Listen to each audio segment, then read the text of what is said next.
Man, I used to have the greatest sleep schedule of all time, without a doubt, right? I mean, I was going to bed at like 9, 10-ish, and I was waking up at like 4 or 5. And those were like, wow, that's crazy. Why would you wake up so early? But it's like, bro, I just don't want to be around people. You know what I mean? But then I made the mistake of starting to work, and that completely just died. Now it's like I'm waking up at like 10, and I just feel like I've done nothing but sleep, you know?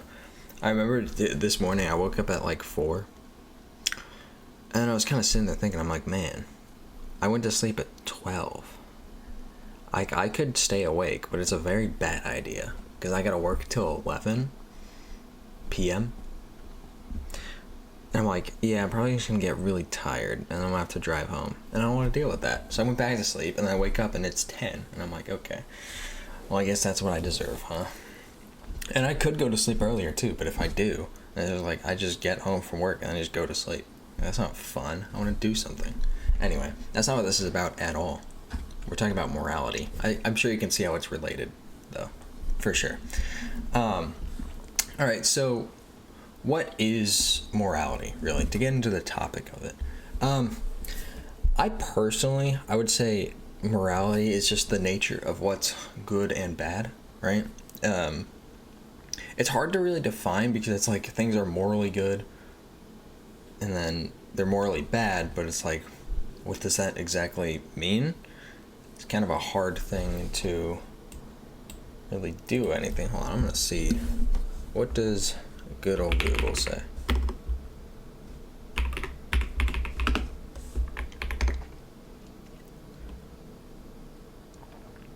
Yeah, so Google pretty much agrees with me, but it's weird because that definition doesn't seem very coherent. Like, it doesn't feel like it works that well. I don't know. Maybe that's just me, and I'm being kind of crazy.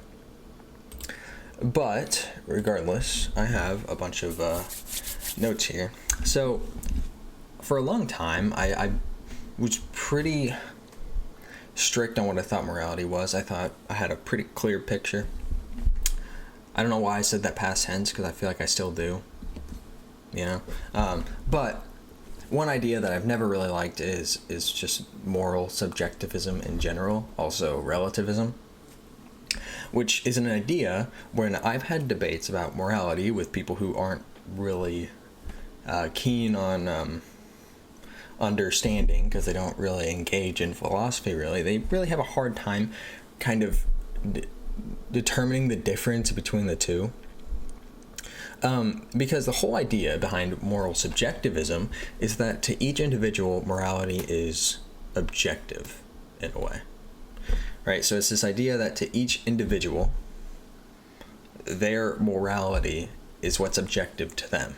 And they project that into the world and have the world really have to fit their moral code, or else it's not right.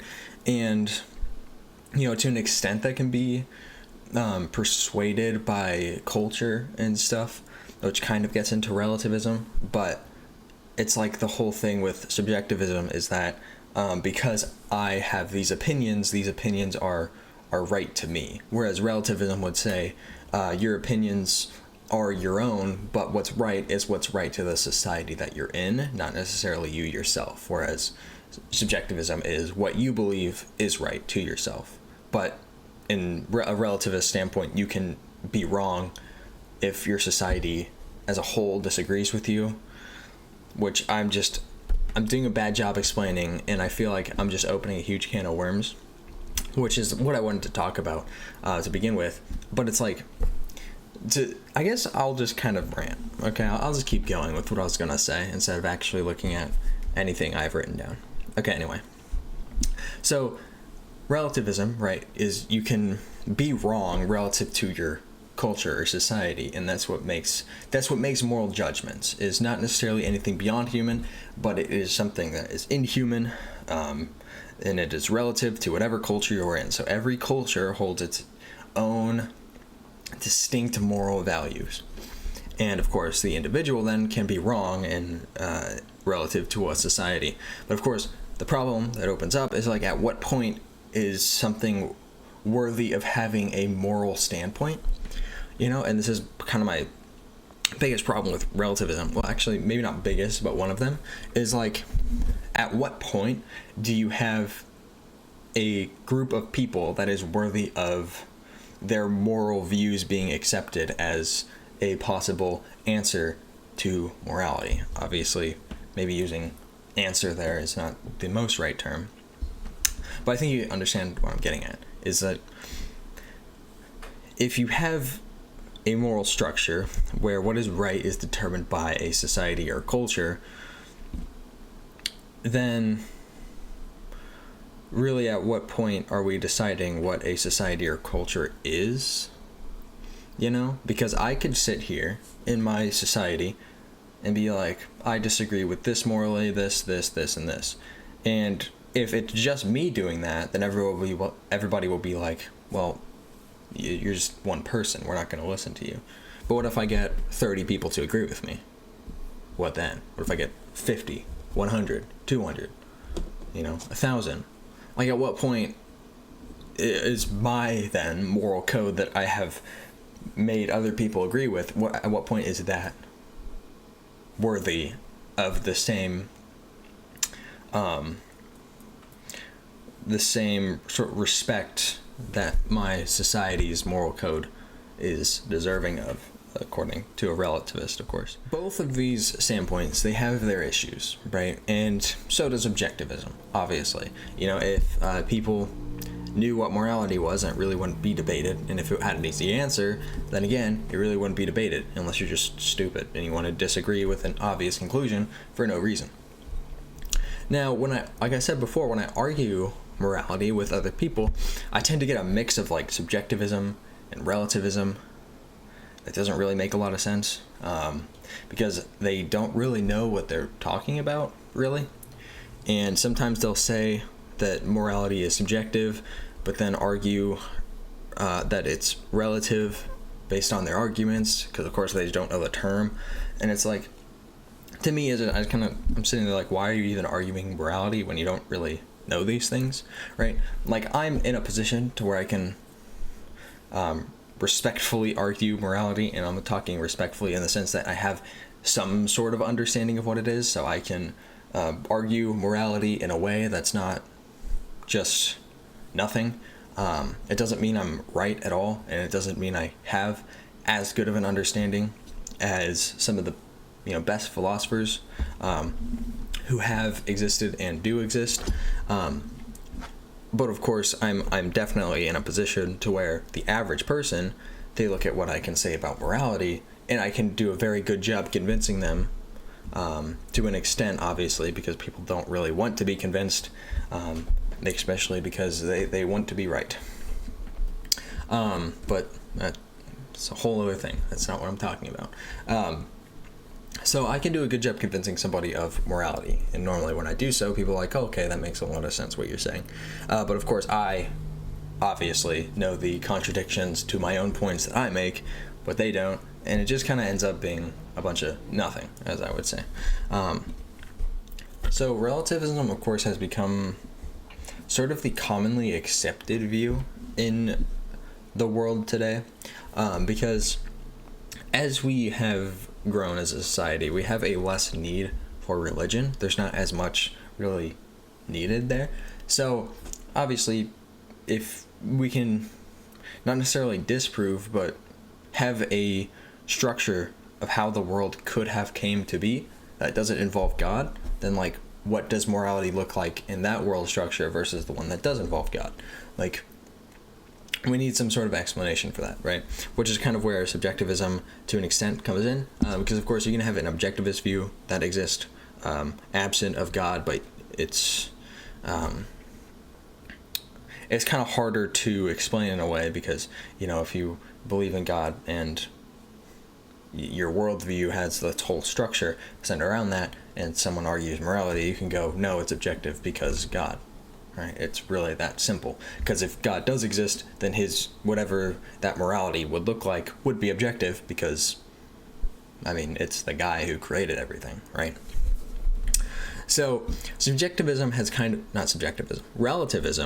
of become a way to sort of explain how morality has come to be, because obviously morality is going to be what's ever best for a society. So in a relativist view, whatever leads to the most benefits for a particular society is what's going to lead to things being right or wrong. So essentially, different cultures are going to have different moral opinions because those moral opinions have helped their society in one way or another. So when I was reading, one example I found that I talked about in a previous video, but it was about how, I think it was ancient Greece. Let me look. Do I have it even written down? No, I don't. Okay, anyway. Either way, it's this guy, and he's up talking, and he's demonstrating about how people have different moral opinions. Of course, at this time, people didn't really agree with moral relativism because, of course, they still believed in gods and all that. So, obviously, when this idea that morality is objective is posed, people have a big problem with it. So what he did is he brought different people together, and he said to each of them how one group of people eats their father when he dies, and the other group burns him. And of course, both groups were completely appalled by this. They're like, what the heck? Why would you do that? Why would you eat him? Why would you burn him? Whatever, right? That's so weird. That's so wrong. Why would you do that? And of course, this was used to demonstrate how different groups of people have different moral opinions and standpoints that are relative to their culture, because of course this group of people believes this one believes this. Look how different. I've said in a previous video, I said the same thing. My response to this obviously is, and again, another problem with relativism is it kind of tends to over-exaggerate what is exactly the moral claim being debated, because when you look at what's actually happening here, the entire point behind each perspective is that honoring their father when they die is necessary. They just have different ways of doing that, right? And when you look at it that way, it's not very different, right? So I tend to be more I tend to think more objectively when I think about morality because of issues like this. It's like there's really it's hard to imagine that like certain things aren't objective. It's like, what culture do you have that doesn't honor its dead, right? Probably none, right? And obviously there's reasons for why we do this also, there's reasons we bury people beyond just honoring them, right? But it's like, that's a very common thing you see in societies. So it's like, you can really go and track like a bunch of things that seem so different, but they have the same moral grounding in why they're done, which I think kind of, like I said, makes it to where relativism is kind of just over exaggerating what's actually the moral thing being debated here. So normally when you have moral debates, it's hardly about morality itself and more so about feelings towards certain moralities, right? And ways of achieving moral goals is more so what's debated than the actual moral goals themselves. But of course, in order for morality to even be objective in the first place, it kind of needs it needs something beyond humanity to really make it objective, Because let's say all humans sort of agree on the same moral principles in a whole, right? Literally nobody disagrees on anything that would have anything to do with morality. We all completely agree. If you just kind of take away humans, then it's like, well, then what? It would appear that in that world we wouldn't have any morality. So there has to be something that is, in order for it to be objective, there would have to be something that's independent of humans, that dictates our own morality,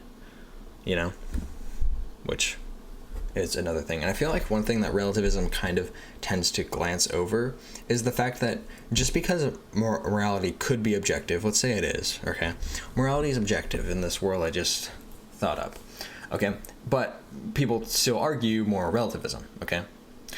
Well, just because it would appear that, you know, morality is objective and what's right or wrong is relative to each culture, it doesn't mean that we're all right, you know? It doesn't mean that this one culture who believes that this is right, it doesn't mean they're objectively right. Like, you can still be wrong in how you approach morality, even with moral relativism, right?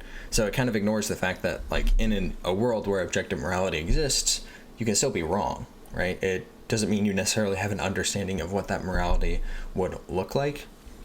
And I also feel like they tend to think objective morality has to be some grand, complex sort of set of ideas that is always true, which I kind of feel like defeats the point, because I feel like an objective sense of morality could be a very simple thing, right? Like, there could be very simple things about what you have to do. Obviously, I made a video recently talking about how it's possible that the only moral claim that is necessary is to ensure the survival of yourself. So, literally in that sense, morality is subjective because there's really only one thing you should do, but your ways of achieving that, of course, can be a bit different, unless, of course, I'm misunderstanding. But it feels like objective morality doesn't really have to be something complex and hard to understand. It could be something very simple as maximizing human flourishing in whatever ways necessary to do that, right? It doesn't necessarily have to be something that's super complex and has an answer, a direct answer to everything. And of course, my own personal gripe with moral subjectivism and relativism is it's just kind of used as like a cop-out, you know? Whenever you start debating any sense of morality at all with somebody who, again, doesn't really know what they're talking about, you just kind of get, oh no, it's subjective because people disagree. That's it. Oh, well, you think that? Well, yeah, but people disagree, though. So, like, what? Like, again, it kind of misses the point. I kind of just... I'll talk about it. So, I made this idea, kind of off topic, but I like this idea because it kind of goes hand in hand to what I just said. So, I don't know if this is a completely original idea. Probably not, because hardly anything is, okay? But it's this idea that I noticed whenever you're debating something that's really contradictory to the common worldview that people hold, when you say something that could contradict that in any sense, or it doesn't necessarily even have to be that, but I've noticed it most in this. So really in anything, if somebody even remotely disagrees with you, you'll see this. And I call it the idiot's rebuttal, okay? And what is the idiot's rebuttal? Well, it's an emotional rebuttal that is quick and easy to throw out that completely misses the point in the first place. So you'll say something, somebody will be like, oh no, I don't agree because this. And it's just something that completely misses the point of what was said entirely. Like, literally completely misses the point. Because it's just like an emotional response to something, and it proves literally nothing, does nothing, helps nobody, but people always say it, and I see the same ones all the time. So that's why I called it the idiot's rebuttal. And of course, the fun thing about the idiot's rebuttal is the idiot's rebuttal has an idiot's rebuttal. You know, if you were to bring up the idiot's rebuttal after somebody used an idiot's rebuttal, they'd be like, oh, so you're calling me stupid then? No, I'm not actually. No, you just happen to use a stupid response. The reason I called it the idiot's rebuttal is because if you had an objective idiot, just some guy who is just objectively stupid, that's how he would respond to everything. So it's not that you are stupid, but you responded in a stupid way, or in a way that somebody who is stupid would respond. So, of course, that's my favorite part about the idiot's rebuttal, is it has an idiot's rebuttal. It's beautiful, really, when you look at it. But, again, that was just completely off topic, but it's fun to think about, because now, if you made it into this far into the video, you have a gift now, because now you're going to notice it. You're going to say something, right? Someone's going to disagree with you, and they're going to be like, no, because this, and it's just like some stupid point that completely doesn't engage at all with what you were talking about, and you're like, oh, Yeah, I know what that is. So yeah, it's just fun. It's just really fun. And the reason I, of course, got into that is because, of course, the idiot's rebuttal kind of relates to the idea that when you argue any sort of morality, people are just like, oh no, it's subjective because people disagree. Because people disagree just innately means that they're right, and obviously, I mean, duh. But yeah, there's plenty of problems with moral relativism, and I can get into the problems with moral objectivism in another video. But of course, this is what I wanted to talk about in this video, because I don't really have a great understanding of I didn't have a great understanding of what moral relativism really entailed. So I did a lot of research. I knew the basics, but just kind of looking to talk about it again on just more of a surface level to kind of get another video out there, as I tend to do, because again, I want to do this more, so I will keep doing it. And yeah, but that's really about all I have, so go have a good day.